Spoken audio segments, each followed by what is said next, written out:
Ángel, y gracias por invitarme y por dejarme participar de esta iniciativa, que me parece bastante interesante y bastante encomiable que tú solo seas capaz de llevar todo esto adelante.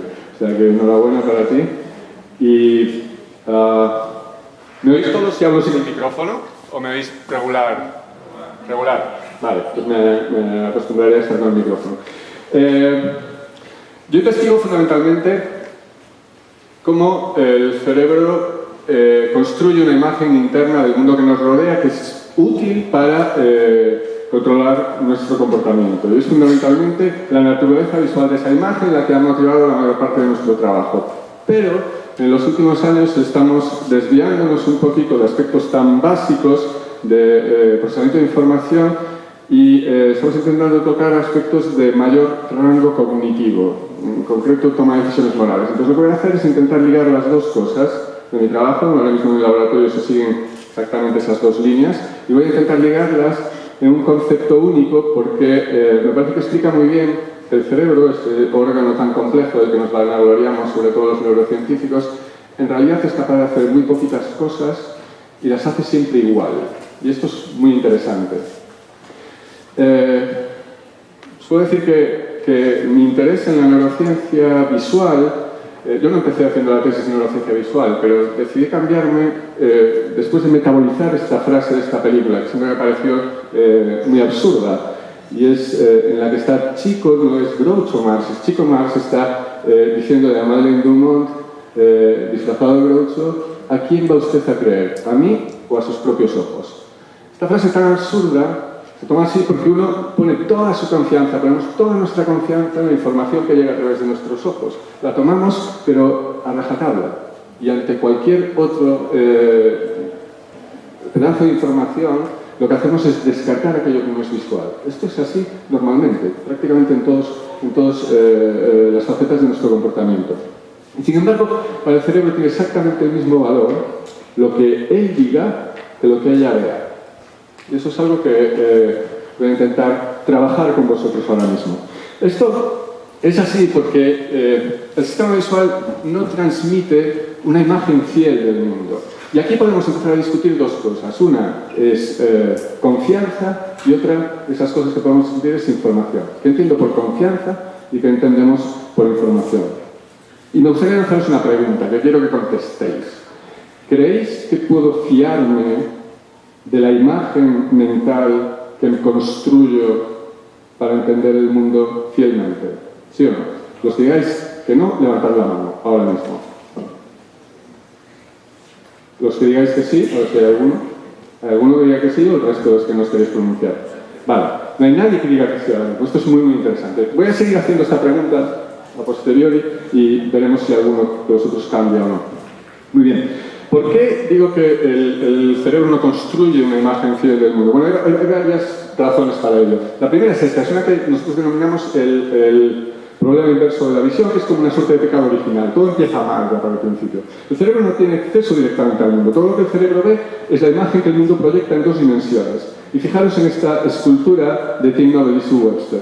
Es una escultura en tres dimensiones, que en un primer plano hay un montón de basura con gaviotas, se llama sucia basura blanca con gaviotas, que cuando está iluminada desde un punto muy concreto del espacio, que sería aquel desde el que vosotros estáis mirando la imagen, proyecta sobre la pantalla que hay en la parte posterior una sombra, una silueta que en apariencia no tiene nada que ver con el objeto en tres dimensiones que la ha generado.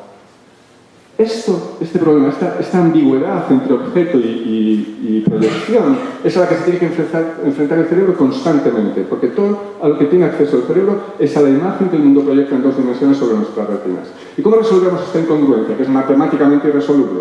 Pues de una manera estadística. Lo que hacemos desde que somos muy pequeñitos es ir acumulando un montón de información sobre las proyecciones que los objetos dejan en nuestras retinas y vamos construyendo una especie de catálogo visual que después utilizaremos para comparar con esas proyecciones y decidir qué es lo que estamos viendo. Si estamos viendo personas, sillas, controles remotos de ordenador, micrófonos, etcétera, etcétera. ¿Vale? Esto es tremendamente importante porque es un catálogo visual, una especie de Wikipedia, que estamos actualizando constantemente. Muy bien. El segundo problema es el problema de la cantidad de información que recibimos. El cerebro recibe aproximadamente o podría recibir, porque ahí fuera está llegando al interior del ojo aproximadamente unos 70 gigabytes de información por segundo. Eso sería equivalente a estar visionando 70 películas de cine con sus imágenes, sus diálogos y sus bandas sonoras por segundo. O sea que esto también nos dice algo que el cerebro no va a poder hacer. No puede asumir toda esa información y procesarla en tiempo real. Entonces tiene que hacer algo con ella para poder enfrentarse al mundo con la tasa de cambio que se está produciendo, con esa misma capacidad resolutiva que la tasa de cambio que se está produciendo fuera en el exterior. Esta información, además, viene en paquetes con distinta relevancia. Por ejemplo, si vosotros miráis esta imagen y yo os pregunto qué es lo que estáis viendo, ¿qué me diríais? Lo primero que se os venga a la cabeza. Es un rostro de mujer. Es un bosque, eso lo sabemos, pero la distribución espacial de los elementos de los árboles sugiere un rostro de una mujer. En concreto, Sandra Bullock, que era la protagonista de esta película, Premonition. Estos dos planos son exactamente igual de accesibles para nosotros. Vemos el rostro, vemos el bosque, no tenemos ningún problema para ello. Pero hay veces en que hay información, clases de información que no son tan asequibles. Por ejemplo, si yo os muestro esto, a lo mejor muchos ya conocéis esta ilusión, pero para los que no la conozcáis, yo os puedo preguntar, ¿cuántos de vosotros veis la flecha? Levantad la mano los que veáis la flecha. Los otros no veis la flecha, ¿vale? Hay una flecha. Está aquí, la flecha está entre la letra E y la letra X, ¿la veis? Justo ahí. Ah, claro. Fantástico. Ahora que la habéis visto, ya no podéis dejar de verla nunca. Os he arruinado la ilusión de FedEx para siempre. Ahora que veáis un camión de FedEx, ahí va a estar la flecha.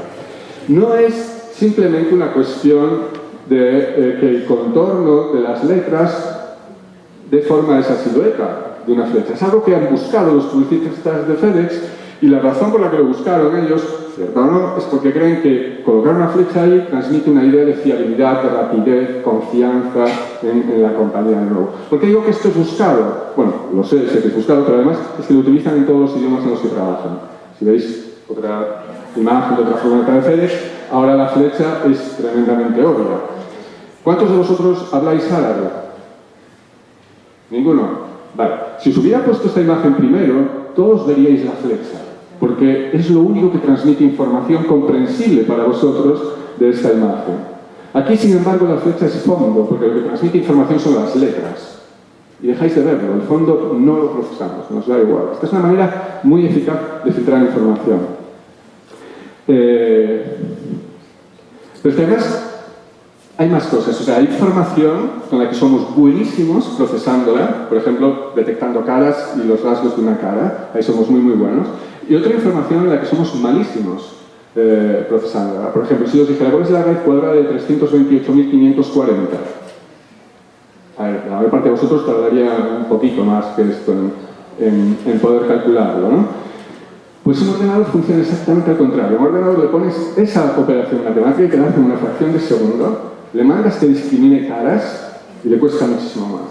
O sea que, de alguna manera, nuestro cerebro está diseñado para procesar un tipo de información mientras no está en absoluto preparado para procesar otro tipo de información. Os voy a hacer un juego. Voy a haceros un juego y para esto necesito que Angie, tú subas arriba porque no tienes que aguantar el micrófono, si no, no puedo hacerlo sin esto.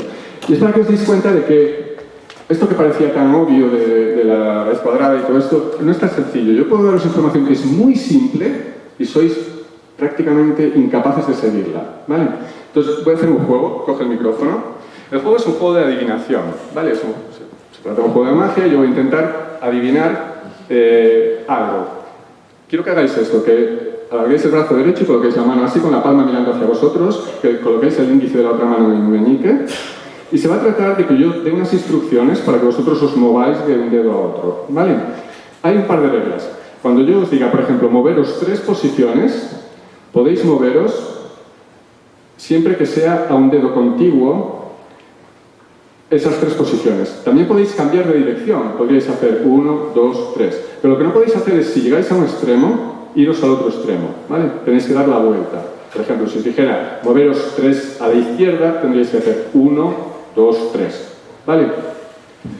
Es la única regla realmente operativa que hay. La otra regla es que yo me voy a dar la vuelta y no os voy a ver lo que hacéis. porque se trata de un juego de adivinación. Entonces, cuando yo doy la instrucción, esperad a moveros a que yo diga ya, y cuando acabéis de moveros, me contestáis ya, de nuevo. ¿Vale? Muy bien, me doy la vuelta. Y ahora sí. Entonces, quiero que os mováis 4 posiciones. Ya. ¿Todos? Vale. Quiero que os mováis 3 posiciones. Ya. ¿Todos? Muy bien. Quiero que os mováis el número de posiciones que queráis, pero recordad ese número. Ya.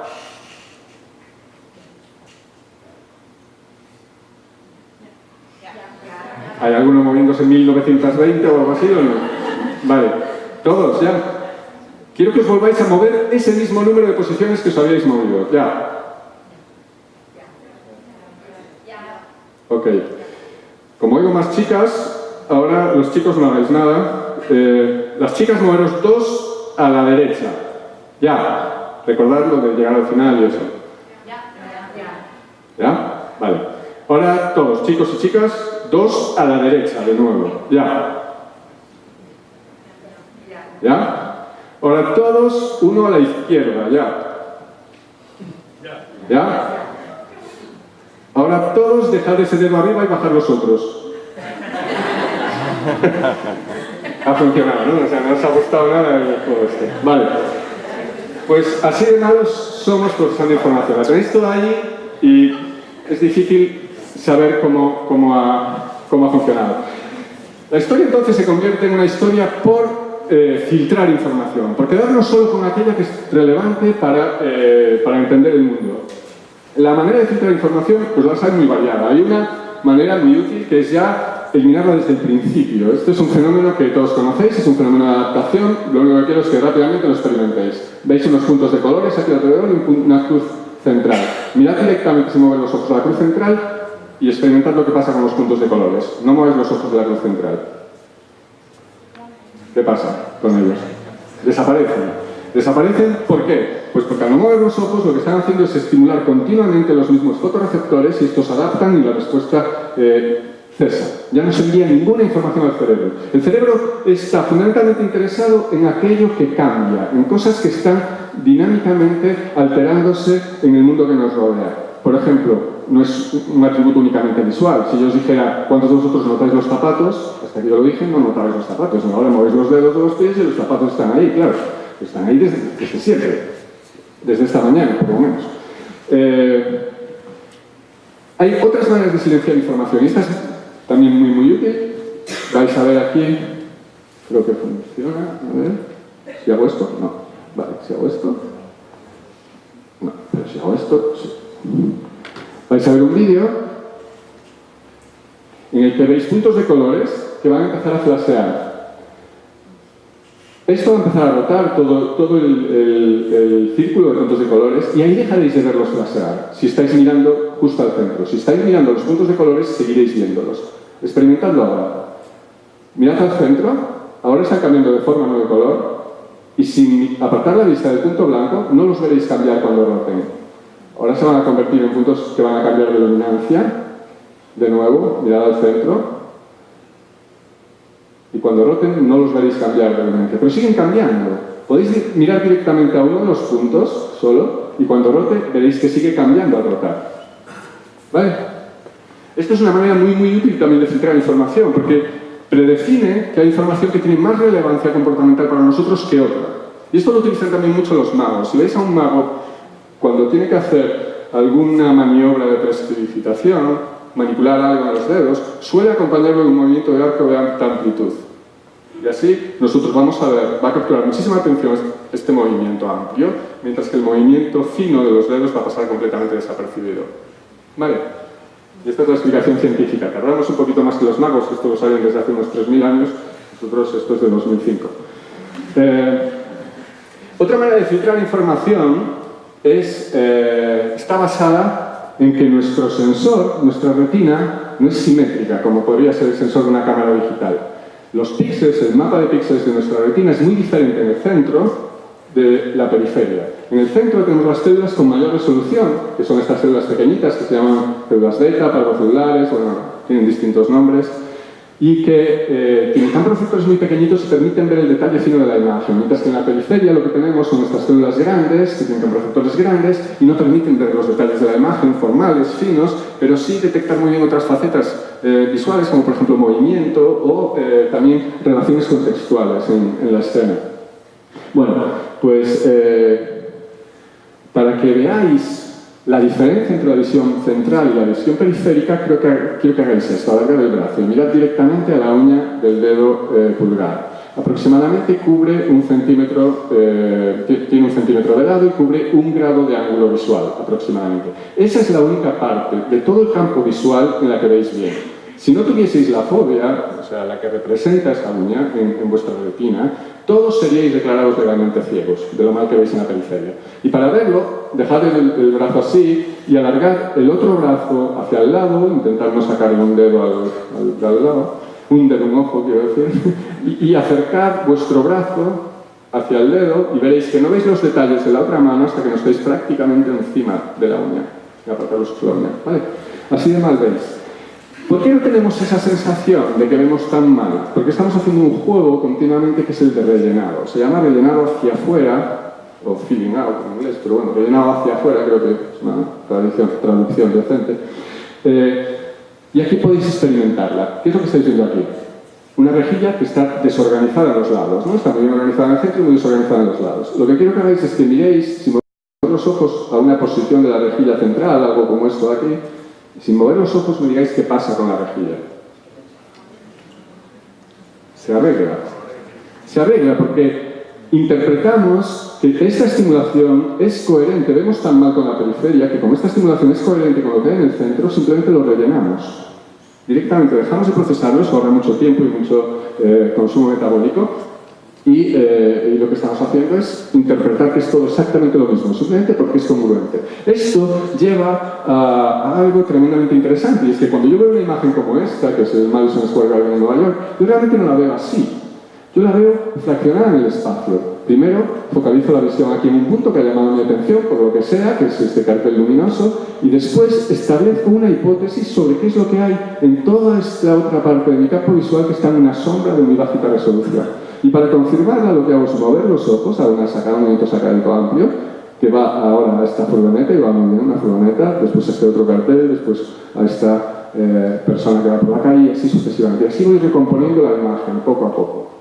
Entonces, lo curioso es que esto está pasando continuamente sin que nos demos cuenta. Y os vuelvo a hacer la pregunta, ¿creéis que puedo fiarme, en el sentido de confianza, de un sistema de detección, como un sistema visual, que me deja ciego prácticamente a la mayor parte del campo visual en cada momento? ¿Sí o no? Levantad la mano los que digáis que no. He perdido algunos por el camino, antes erais más. Es curioso, estoy dando datos a favor de decir que no y os estáis yendo hacia el otro lado. Eso está muy bien. ¿Cuántos diríais que sí ahora? ¿Hay alguien que dice que sí? Vale, guay. Antes no había nadie que dijera que sí. Fantástico.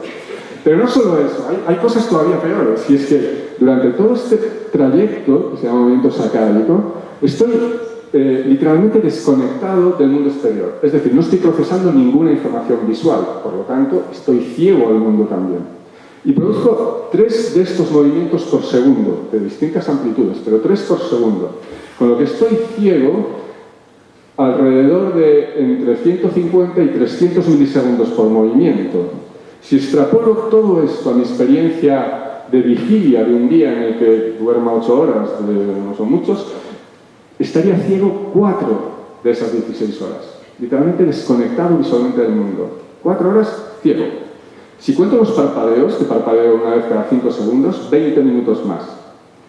Vuelvo a hacer la pregunta. ¿Podemos fiarnos de un sistema que me deja ciego en la mayor parte del campo visual durante un periodo tan significativo de mi experiencia de vigilia consciente? ¿Sí o no? ¿Quién dice que no ahora? Esa es la pregunta. Muy bien. Esa es la pregunta. La pregunta clave es esa. ¿Cuántos decís que sí ahora? Para sobrevivir, sí. Vale, esa es la respuesta. Muy bien. ¿Cómo os anticipáis? Perfecto. Fantástico. Muy bien. Pero no solo esto, hay más problemas. O sea, todos estos son problemas, pero os voy a poner todavía más problemas. Incluso así, incluso con todo el esfuerzo que hago para filtrar información, el cerebro no puede asumir toda la que llega al ojo. Entonces, igual que en un problema de ingeniería, donde yo tengo una cámara con la que quiero sacar una foto, me enfrento a una dicotomía, que es la de, para que la foto sea lo más fiel posible a la realidad que intento captar, quiero que el mapa de píxeles, que el sensor, sea lo más sensible posible. Entonces tengo mapas de píxeles de 30 megapíxeles, 40 megapíxeles, 100 megapíxeles, lo que sea. Pero eso es muy costoso de enviar después a la unidad de procesamiento. Cuesta mucho en ancho de banda, cuesta mucho en tiempo, cuesta mucho en procesamiento. Entonces, en ingeniería lo que se ha hecho es, se saca la foto con una alta resolución y se comprime, utilizando algoritmos de compresión como el JPEG o cualquiera de estos. Se comprime muchísimo, se envía y en el lugar de recepción yo sé cómo se ha comprimido, la descomprimo e intento recuperar con la menor pérdida posible la información que había impartida. Bueno, pues en el cerebro el problema es exactamente el mismo. Yo tengo una cámara que es mi ojo y quiero que sea lo más sensible posible. Entonces la doto de unos 105 megapíxeles en cada uno de ellos, en cada uno de los ojos. 105 megapíxeles son buenísimos para captar con alta resolución una imagen, pero son un auténtico despropósito desde el punto de vista biológico para enviarlos al cerebro, toda esa información. ¿Por qué? Pues porque tendría que enviar 105 millones de cables desde el ojo al cerebro. Sería un nervio óptico que aproximadamente tendría el diámetro casi del ojo en sí mismo. Esto haría que ocupase aproximadamente casi la mitad de cada uno de mis hemisferios. La zona receptora tendría que crecer muchísimo el número de células para poder procesar toda esa información. Al final, yo acabaría con un cerebro que escalaría hasta un tamaño similar casi al de esa pantalla, aproximadamente. Algo completamente inasumible desde el punto de vista biológico. Entonces, ¿qué es lo que hacemos?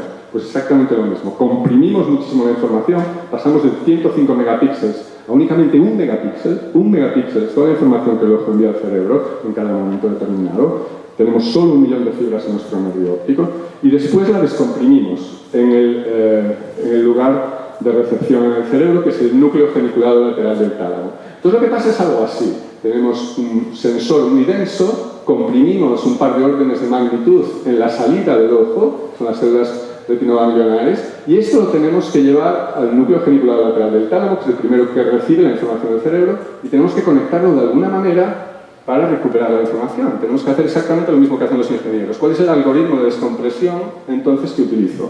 Bueno, pues esto es algo que hemos investigado durante muchos años y que nos llamaba la atención porque realmente la compresión es con muchísima pérdida. Esto es una imagen que es el equivalente a lo que sale del ojo hacia vuestro cerebro cuando estáis viendo a este personaje. ¿Sabéis quién es?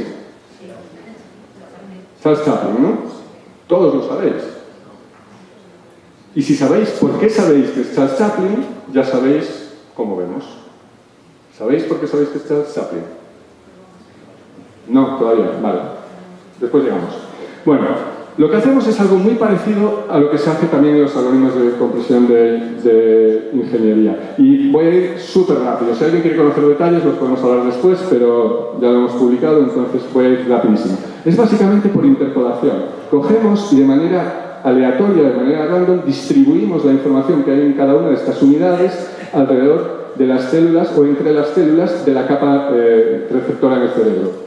Y esa interpolación lo que me permite es hacer un escalado hacia arriba de la imagen, me permite ampliarla muchísimo. Y esto es lo que estáis viendo aquí. Tengo un sensor, este sería el equivalente a mi sensor biológico, que saca una foto muy pequeñita, y esta foto la amplío muchísimo por interpolación en el cerebro, y funciona muy bien. Soy capaz de ampliarla muchísimo, pero tengo pérdidas, tengo muchas pérdidas. No sé si lo notáis, pero esta foto es muy poco nítida, ¿no? Y esto es exactamente lo que pasa también cuando haces por interpolación este tipo de escalados en una cámara fotográfica. Es un problema común, no solo es un problema biológico. Entonces, el cerebro tiene que hacer algo también para compensar esta pérdida de nitidez. Y hace exactamente lo mismo que hacen los algoritmos de descompresión artificiales, curiosamente. Lo que hace es intercalar células inhibidoras entre las células excitadoras que forman pares funcionales y realizan una operación muy particular. Lo hacen gracias a que estos receptores no miden única y exclusivamente píxeles. No están destinados únicamente a contar, como el mapa de píxeles de una cámara fotográfica, cuántos fotones de una determinada longitud de onda llegan por punto, sino que lo que hacen es compararlo con lo que llega alrededor. ¿Vale? Están haciendo una estimación normalizada con respecto al contexto que se dice. Vale, pues tenemos este tipo de células que son las excitadoras, las que hacen la interpolación, y tenemos este otro tipo de células que son las inhibidoras, que se comportan de manera muy parecida, pero forman pares funcionales opuestos. Esto también lo voy a pasar muy rápido, de manera que lo que hacen es básicamente normalizar la respuesta en cada punto con respecto a lo que hay alrededor, que es lo que es realmente significativo. Si os fijáis aquí, vosotros veis estos cuadrados grises como diferentes cada vez, aun cuando sabéis, o si no lo sabéis, lo digo yo, son exactamente iguales. Sin embargo, los veis diferentes por el contexto en el que están. Este lo veis más claro porque está en un contexto oscuro y este lo veis más oscuro porque está en un contexto claro. Esto simplemente se consigue realizando una operación que se llama normalización divisiva, en la que tenemos en cuenta la luminancia del centro y la luminancia de la periferia. Si tomáis una luminancia del centro determinada, como esta que hay aquí, veis que puede tener distintas respuestas en nuestro cerebro dependiendo de lo que haya alrededor, cubriendo prácticamente todo el ancho de banda de respuesta de la imagen. Y eso es exactamente cómo funcionan, como os decía, los algoritmos de descompresión artificiales y también los biológicos como este. Y lo que consigue es esto, consigue que esta imagen, que está muy degradada por el proceso de interpolación, se vuelva mucho más nítida después de aplicar este algoritmo. Vale. Pero lo que quiere decir realmente es esto. Y esto ya lo decía Matisse hace más de un siglo. Yo no pinto cosas, yo pinto la diferencia entre las cosas. Nuestro cerebro no mide valores absolutos prácticamente de nada, solo mide valores relativos, porque eso es lo último en nuestro comportamiento. ¿Vale? Matisse lo tenía clarísimo, como un cerebro humano no podía hacer otra cosa que no sea esta. Pero me sigue llamando la atención la clarividencia que tiene la gente para darse cuenta de lo que está haciendo, ¿no?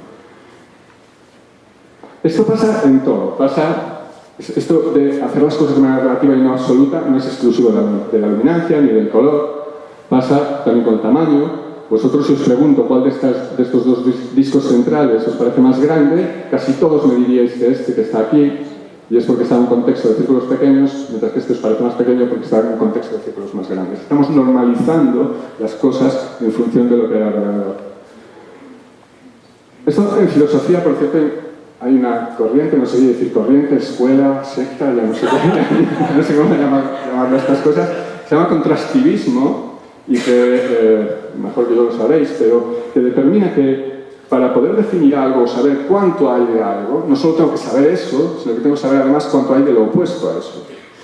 Y a mí me parece fantástico como descripción, porque es que el cerebro es eso lo único que sabe hacer, no sabe hacer otra cosa. Está haciendo ese tipo de comparaciones para todo, ¿vale? Incluso para algo que es cognitivamente mucho más complejo, como una cara. Lo que quiero que hagáis aquí es que os fijéis en la cruz central, la cruz que hay en el centro, y no mováis los ojos. Veis que son caras de actores, son gente guapa, y quiero que me digáis qué es lo que pasa con esas caras sin mover los ojos, ¿vale? De la cruz central o de la línea central blanca. ¿Qué le pasa a esas caras? Si os reís es porque funciona, si no es porque... Podéis mirar ahora directamente a las caras y ver que no están modificadas, son fotos normales de la gente. Volver a la cruz central y sigue pasando eso. Bien. ¿Qué es lo que está pasando? Lo que está pasando es que no percibimos o no analizamos cada cara de manera aislada, sino que tenemos en cuenta la historia previa de caras que hemos visionado. Estamos comparándolas, de manera que si pasamos de una cara que tiene unos rasgos muy finos a una cara que tiene unos rasgos más groseros, estos se exageran todavía más, de manera que parecen monstruosos, y viceversa, y en la otra dirección pasa exactamente lo mismo. ¿Vale? Todo es relativo en el cerebro. ¿Cómo seguimos aquí entonces? O sea, ya partimos de muchos problemas. ¿Cómo seguimos? Tenemos mi mapa de píxeles que he podido ampliar, he podido además limpiar, he mejorado muchísimo. ¿Cómo sigo de ahí hasta la construcción de la imagen? Bueno, pues voy a dar un salto hiper rápido en el que esa información que había en el núcleo reticular lateral del tálamo, que estaría ahí dentro más o menos, por la zona central del cerebro, va a ser transmitida a la corteza visual primaria, donde las células ahora se vuelven selectivas a la orientación de los contornos de los objetos. Hay células que responden a verticales, otras a horizontales, otras a oblicuas, y así van delimitando una especie de boceto de los objetos que hay en una esfera, cuál es su posición, su orientación, color, etcétera, etcétera. Esta información muy básica, va a ser transmitida a la corteza V2, es la secundaria, somos muy originales poniendo nombres, los neurocientíficos, y aquí aparece una abstracción un poco más compleja de la imagen. ¿Qué es lo que estáis viendo aquí? Todos lo veréis, esta es una ilusión que prácticamente no tiene fallo, es un triángulo ilusorio, se llama triángulo de Kanitsa, y nuestra percepción nos indica que aquí debería haber una especie de triángulo blanco que está ocluyendo a estos comecocos y estos terminadores. En realidad no hay cambio de luminancia aquí, por lo tanto no hay borde, pero las células de V2 ya responden ahí como si lo hubiera, las células de V1 no. En ese sentido, V2 ya está mucho más cerca de mi percepción consciente, V2, perdón, que V1. Lo que quiere decir es que voy haciendo cada vez más compleja la representación dentro del cerebro hasta que llego, finalmente, a través de un paso por V4, a las cortezas inferotemporales, donde las células ya responden a objetos cotidianos. ¿Vale? Son, como veis, objetos de todo tipo, son objetos con los que hemos tenido alguna experiencia a lo largo de nuestra vida. ¿Vale? Forma parte de esa enciclopedia que yo os decía al principio, de ese catálogo visual. Digo que forma parte porque a esto le falta algo. Falta un tipo de células que son las que descubrió Rodrigo Kian Quiroga y que dará la charla por la tarde, incluso no voy a hablar mucho de ellas, aunque creo que antes me dijo que no iba a hablar de eso, pero seguro que va a hablar algo de eso por la tarde. Se llaman células de concepto y son las células que le ponen la etiqueta a mi percepción visual. Son las que cuando yo veo algo como esto, me dicen que esto que veo es una bota. Vale, lo he catalogado así, lo he catalogado como bota. Los conceptos se generan de una manera muy curiosa, porque son dinámicos, muy dinámicos. Lo que estáis viendo aquí, os lo explico con este experimento que a mí me pareció tremendamente divertido y muy ilustrativo. Son 3 filas de neuronas dibujadas por 3 colectivos distintos. Uno son estudiantes de grado de biomedicina que han tenido muy poquita experiencia o exposición con la neurociencia, básicamente aquello que les han podido dar en clase para el examen y han tenido que vomitar. Otro, estudiantes de doctorado y postdoctorales de neurociencia, que ya han tenido años de experiencia en neurociencia. Y otro, gente como yo, como José Ramón Alonso, que llevamos una vida trabajando con neuronas. ¿Qué fila creéis que dibujó cada uno de esos colectivos? De abajo arriba en función de su experiencia. De abajo arriba en función de su experiencia. O sea, los estudiantes abajo, los catedráticos talluditos arriba. Pues exactamente justo al revés. Es los estudiantes aquí y los catedráticos aquí. Los estudiantes no tienen ni idea de lo que es una neurona. Entonces lo dibujan todo, porque no saben qué es importante y qué es superfluo. Tanto es así que hasta le ponen nombres a las cosas, porque por si no queda demasiado claro. Pero a medida que incrementas tu experiencia en algo, te quedas únicamente con aquello que es relevante y te vas deshaciendo de lo superfluo. Y veis aquí, van perdiendo ya partes. Y pasa otra cosa muy curiosa. Para los estudiantes todas las neuronas son prácticamente iguales. Aquí las imágenes se van individualizando, se van personalizando, se van agregando a mi catálogo, que es personal e intransferible, porque es fruto de mi experiencia personal. Y el colmo ya es en los neurocientíficos talluditos. O sea, aquí hay los que son con una vertiente mucho más computacional, como puede ser Rodrigo o yo, para los que una neurona es simplemente un punto central de procesamiento con una entrada y una salida, punto pelota. Y nunca mejor dicho lo de punto pelota. No hay nada biológico en esta imagen. Para un anatómico como este, la forma tiene mucha más relevancia. Pero este es el concepto de neurona con el que nosotros trabajamos. Almacenamos conceptos que tienen muy poquita información. Yo creo que Rodrigo sobre eso sí que va a hablar más adelante. Pero lo chulo es eso, lo chulo es que es tremendamente creativo, que es personal y es intransferible. Si yo os digo qué es lo que veis aquí, ¿qué me diríais?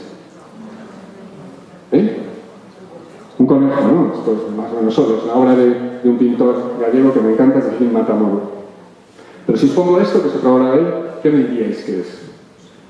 Venga, arriesgaros un poquillo. Un pescador. Un pescador, me encanta, yo también veo un pescador, pero es que hemos cruzado un umbral de edad, por debajo es un umbral de edad, yo se lo pongo esto a mi hijo y es Anakin Skywalker. Es un espadachín, un samurái, alguien conduciendo una carreta, una mantis religiosa. Estoy simplemente repitiendo cosas que me han dicho alguna vez, gente. Pero cada uno encuentra el match perfecto o aquello que dentro de su catálogo visual se ajusta más a esto. Es lo que estamos haciendo. Lo que estamos haciendo es coger esa información visual e intentar recorrer toda la enciclopedia hasta encontrar esto puede que sea eso. Esto es lo que me sugiere a mí, ¿no? Exactamente igual que lo del conejo, pero es más difícil porque doy mucha menos información. Picasso decía que es una de las mejores estrategias que un artista puede tener es darle muy poquita información a su público, porque así ese público lo va a rellenar con su propia experiencia subjetiva y el efecto será muchísimo mejor. Si tú le das toda la información, no tiene que hacer ningún esfuerzo y la información que está viendo puede o no que se ajuste a sus gustos, pero si la tiene que rellenar él, se va a ajustar siempre. Y era muy inteligente de nuevo. ¿Por qué sabéis que este es Charles Chaplin entonces? Porque ya tenéis a Charles Chaplin en vuestra cabeza. Si no tuvierais a Charles Chaplin en vuestra cabeza, no habría manera de saber quién es este. Y esto de nuevo, ahora, lo que hace aquí es poner sobre la mesa un problema que me gusta mucho, que es el problema de estilo huevo-gallina, esto que es antes. O sea, si yo no soy capaz de ver nada que no tenga allá adentro, ¿cómo interiorizo conceptos? ¿Cómo lo hago? ¿No? Y Rodrigo también sabe mucho de esas cosas. Ya que es probable que no cuente nada de lo que estoy diciendo, pero está bien. ¿Qué pasa cuando veo algo y no lo entiendo? Y no sé lo que es. No lo veo.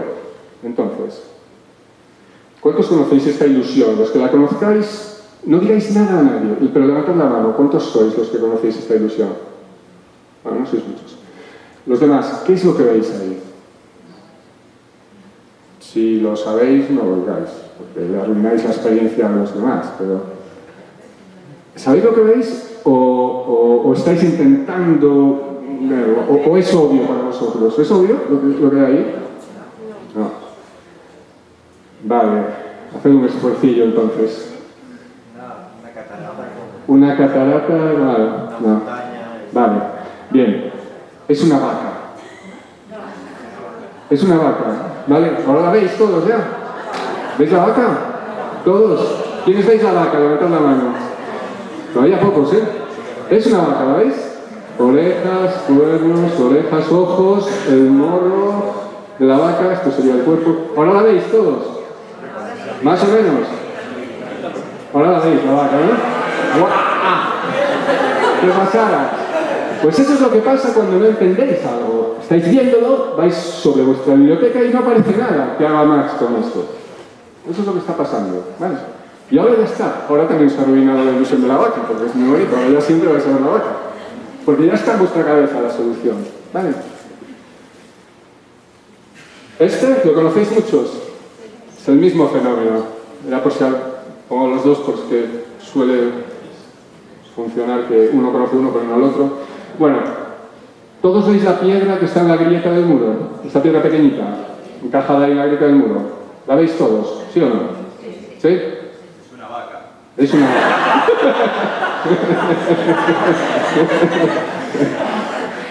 Es un puro, en realidad. Es un puro clavado que sale perpendicularmente hacia afuera. Os voy a ayudar un poquito. ¿Lo veis? Está saliendo hacia afuera y esa piedra pequeñita es la ceniza. ¿Vale? ¿La veis? ¿Veis? Ya, no el puro, que todos lo veis. Vale. ¿Y ahora? También veis el puro, ¿no? Es difícil ver la piedra ahora. Muy bien. Pues Picasso, otro tipo sabio también, decía que el arte es la mentira que nos revela la verdad. La percepción también es la mentira que nos revela la verdad sobre el mundo. Entonces, si yo puedo hacer la pregunta, ¿puedo fiarme? ¿Sí o no? Los que digáis que no, levantad la mano. Qué poquitos, ya. Los que digáis que sí, levantad la mano. Qué poquitos, no tienen ni pronunciarse. Bueno, como ya decía antes, si fiarse significa tener la seguridad de que el cerebro está interiorizando una representación fiel a la realidad física del mundo que me rodea, entonces la respuesta es no. Pero si fiarse significa que el cerebro está produciendo una imagen interna que es la única que me permite sobrevivir en el mundo, entonces sí. ¿Vale? Tenemos que determinar muy bien qué significa fiar. O sea, el cerebro es una frase que incluso yo he utilizado alguna vez, pero que utilizamos muchos divulgadores que la del cerebro me engaña y es la más falsa que te puedes tirar a la cara. El cerebro no te engaña, nunca. Sería ridículo, por dos cosas. Una, porque el cerebro eres tú, o sea, no hay una dualidad ahí entre una cosa y otra. Y dos, porque morirías en el mundo, si eso fuese así. ¿Vale? Muy bien. ¿Cómo llego desde esto a un dilema moral? ¿No? Un dilema moral es un problema de naturaleza muy diferente al problema de construir una imagen visual interna del mundo. Pero, sin embargo, lo que quiero argumentar es que el cerebro lo resuelve exactamente de la misma forma. Y esto puede llamar un poco la atención, pero va a ser así. Normalmente, en la neurociencia de toma de decisiones morales, se asume, por tradición también desde la psicología y la filosofía anteriormente, que uno utiliza dos tipos de estrategias, fundamentalmente para resolver un dilema moral. Una es una estrategia elementológica, en la que yo simplemente lo que hago es utilizar una aproximación normativa y sé que una acción está mal porque hay una norma que he interiorizado que me está diciendo que esa acción está mal. Otra escuela de pensamiento, me da miedo otra vez utilizar la palabra, pero bueno, lo que hace es tomar la acción que tengo que juzgar, evaluar sus consecuencias y si esas consecuencias proporcionan la mayor felicidad o cualquier otro proxy de bienestar que queramos tomar a la mayor parte de gente, entonces lo consideramos moralmente aceptable, y si no, no lo consideramos moralmente aceptable. Vale. Esto es simplificando muchísimo, pero cualquiera de las dos aproximaciones son completamente agnósticas con respecto al contexto en el que se realiza la acción y al contexto en el que surgen esas consecuencias. Cuando todo lo que os acabo de decir es que el contexto es fundamental. Es realmente lo único que el cerebro sabe hacer es comparar cosas en contexto. Entonces sería, para cualquiera de estas dos escuelas de pensamiento, esto lo percibiríais exactamente igual que esto. Y no es cierto, al menos no desde el punto de vista visual. Pues nosotros lo que nos propusimos fue plantearnos este problema con decisiones morales. Entonces diseñamos experimentos en el que hacíamos exactamente esto. Evaluábamos la respuesta de sujetos a dilemas en los que manteníamos fijo tanto al protagonista de la acción y sus consecuencias, pero variábamos el contexto en el que se estaban ejecutando esas acciones. Lo variábamos siguiendo una secuencia que era muy parecida a este tipo de secuencias visuales. Voy a ir rápido también, simplemente quedaros con esa historia, y después, si queréis, explico más de los métodos. Lo que hacíamos es evaluar, igual que en un estímulo visual, evaluamos la respuesta a la luminancia del centro, la respuesta a la luminancia de la periferia y después la percepción del estímulo complejo, hacíamos lo mismo con la moral. Evaluábamos la respuesta a la acción del protagonista y sus consecuencias y después a esa misma acción, protagonista y consecuencias, en un contexto determinado. Y comparábamos. Y veíamos si el modelo de procesamiento que nos explicaba los resultados morales era exactamente igual que el modelo de procesamiento que explicaba los resultados visuales. Sencillo. El tipo de dilemas morales, pues si tenéis curiosidades, el tipo es de este tipo, de este estilo. Os voy a leer solo uno de ellos. Imagina, bueno, está en inglés, pero los cambio. Imagínate que eres un comandante de una brigada en Afganistán y que has decidido matar a uno de tus hombres. Entonces, la historia es saber si esto al sujeto que está enfrentándose a este experimento le parece moralmente aceptable o no. ¿Vale? Podéis responder lo que queráis. Después tiene que pasar a la siguiente pregunta, que es el siguiente sketch moral en el que estamos cambiando. Aquí no estamos dando contexto, estamos dando simplemente la acción, el protagonista, que es el oficial, y las consecuencias, que es que ha matado a uno de sus hombres. Entonces ahora vamos a empezar a introducir otro tipo de contexto.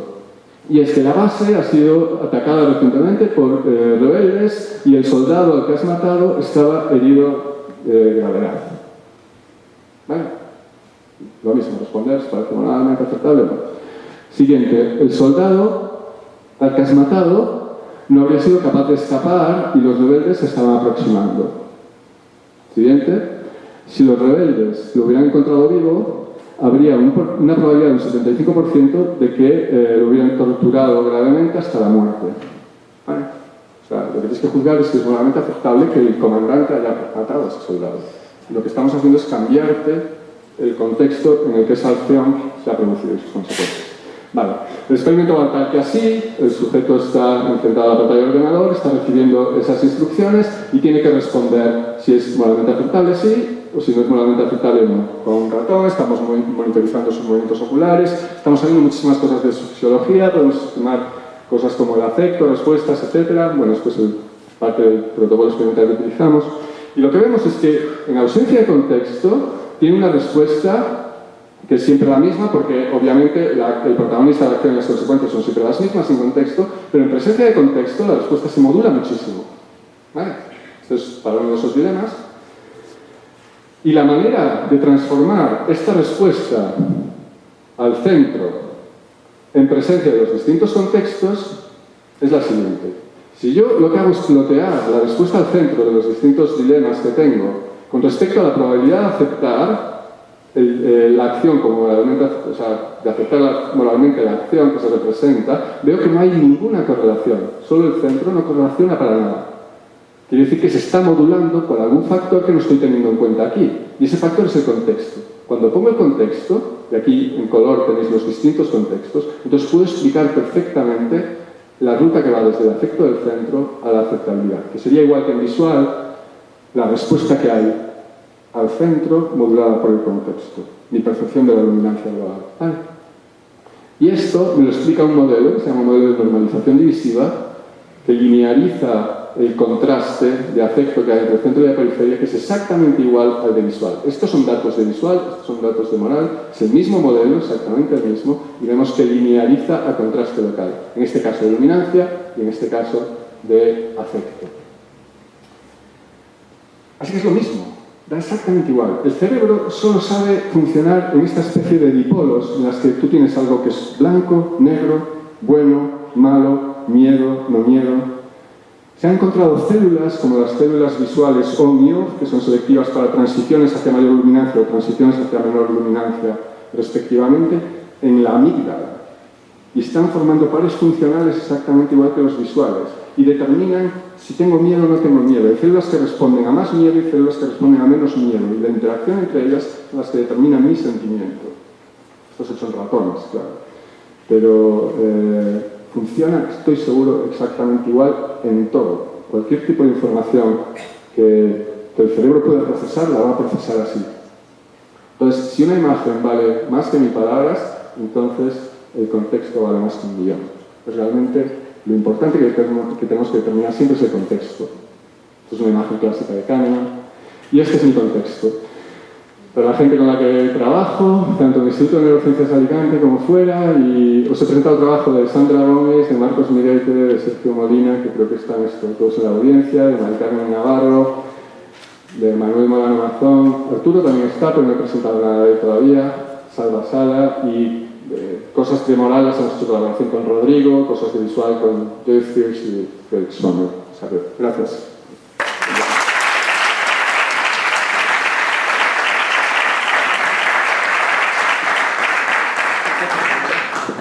Si quieres puedes usar ese para contestar. Vale, vale. O grito. Bueno, unas preguntas para Luis. Sí. Hola Luis, muchas gracias por la charla. Yo quería hacerte una pregunta, y era si a la hora de diseñar el experimento para la toma de decisiones morales se habían tenido en cuenta solo los sentimientos, porque tú has hablado en un momento dado de sentimientos, o se había tenido también en cuenta la capacidad de razonar. Sí, esto es un poco más complejo que lo que yo os he mostrado, el experimento en sí. Nosotros podemos discriminar el índice de duda que tiene una persona al tomar una decisión, ¿no? Podemos controlar el tiempo que tarda, pero también lo difícil que le está siendo. Y no solo porque ellos nos estén diciendo cuánto les ha costado, sino porque como estamos midiendo sus movimientos oculares, su movimiento de ratón, podemos saber los cambios de trayectoria que hace, podemos saber cuánto tiempo pasa observando las dos respuestas, etcétera, etcétera, ¿no? Entonces hay momentos en que la respuesta es muy rápida e intuitiva, es una respuesta básicamente afectiva típica, y hay momentos en que la respuesta es muy dura de hacer, ¿no? Hay un dilema que recuerdo perfectamente, que es un dilema sobre ETA, y este experimento está hecho en Inglaterra, no está hecho en España, y hubo una chica que tardó en responder esa pregunta, casi el 99% de la gente la responde inmediatamente, de manera intuitiva y muy deontológica. Pues hubo una chica que tardó casi 40 segundos en responder, era vasca, y había vivido en el País Vasco muchísimos años, antes de irse a Inglaterra. Entonces, ves clarísimo la duda. en esa persona. Entonces ahí está entrando una competencia entre razón y afecto. Y al final emite un juicio, ¿no? Entonces todo eso lo vamos controlando y sabemos exactamente cuándo está pasando. Y vemos que es independiente del tipo de respuesta que dan. El paradigma en neurociencia es que cuando yo no me implico personalmente, doy respuestas deontológicas, emocionales, muy rápidas. Cuando yo me implico personalmente, entra la razón y puede hacer variar la respuesta preprogramada emocionalmente, ¿no? Pues el tipo de respuesta es independiente de eso. Simplemente tiene que ver con mi experiencia previa. Yo traigo una mochila, traigo un bagaje, y eso cuenta siempre. Es imposible deshacerte de ese bagaje, de ese contexto interno que tú tienes, ¿no? Entonces, eso ya está pasando desde el trial 1, en el que no hay contexto. Si tú eres un miembro del ejército, por ejemplo, con el dilema que yo os he puesto, tu respuesta será de un tipo. Si eres un miembro de una organización pacifista, será de otro, porque te traes ese contexto, ¿no? Y atrás. Hola, muchas gracias por la charla. Y bueno, ya que has puesto una referencia de una imagen de Kahneman, pues mi curiosidad sería que os ha aportado, ¿no?, los trabajos de Kahneman y de Tversky sobre toma de decisiones en contextos de incertidumbre. Claro. A ver, Kahneman es siempre una fuente de inspiración y un referente, porque los trabajos que hicieron y que llevaron a la descripción del sistema 1, sistema 2, etcétera, a la hora de tomar decisiones, fueron tan revolucionarios que, bueno, acabaron dándole el premio Nobel de Economía a un psicólogo, lo cual es totalmente alucinante y me encanta.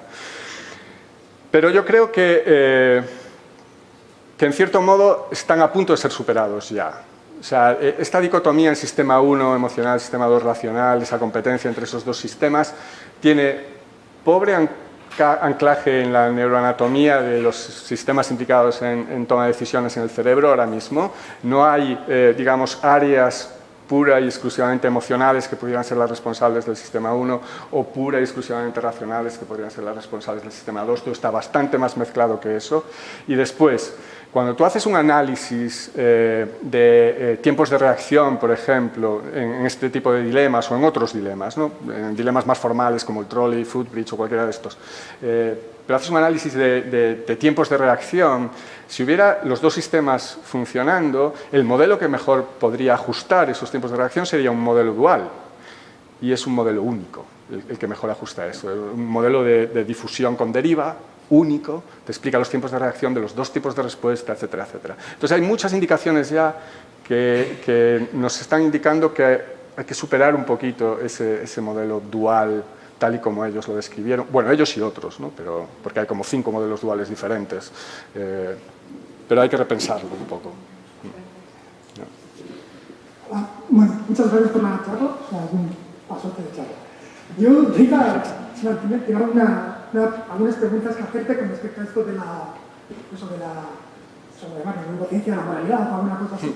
Es más que nada porque normalmente en filosofía moral o en ética lo que se trata de averiguar de alguna forma o lo que se investiga es el propio juicio moral. O sea, si las afirmaciones que hacemos acerca de ciertos fenómenos como correctos o incorrectos, buenos o malos, son o no buenos o malos con respecto a nuestra teoría, o lo que fuera, ontológicos o utilitaristas o lo que fuera.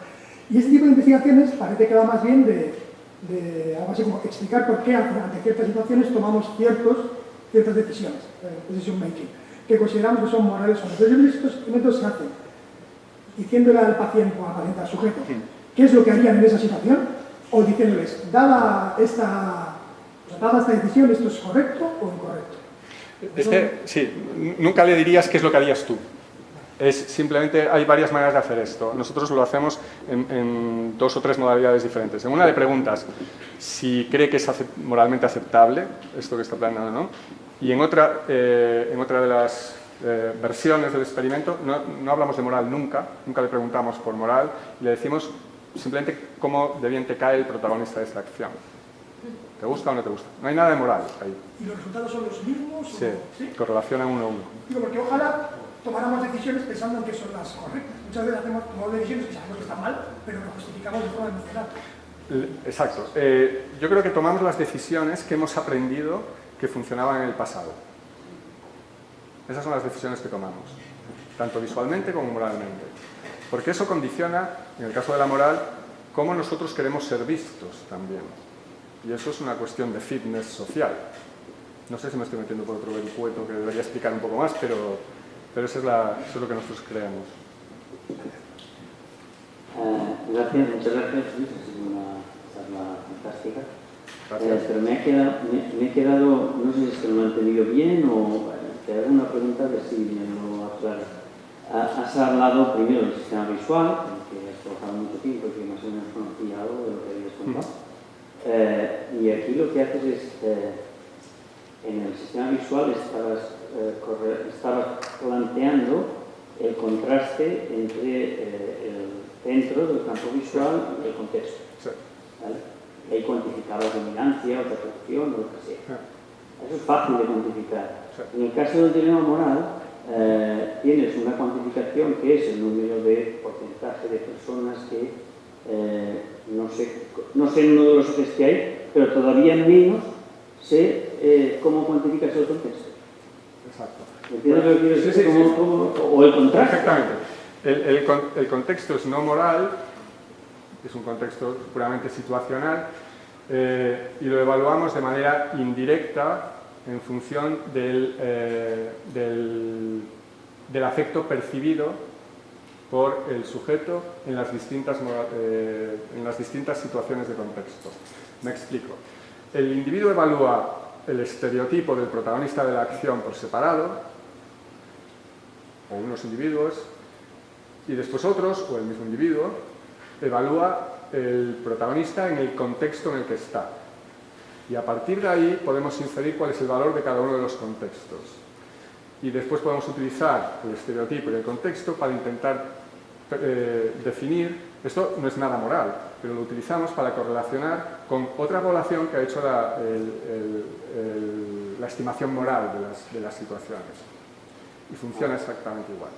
Y lo hacemos con distintas poblaciones a las que estamos mezclando continuamente y funciona exactamente igual. Digamos, del contexto lo hace una población aparte, ¿no? O sea, es que tenemos como 6 o 7 poblaciones, podemos hacerlo dentro de la misma población, entre poblaciones, lo tenemos en países diferentes y funciona exactamente igual. Bueno, pues nos vamos a comer. Muchas gracias, Luis. Gracias.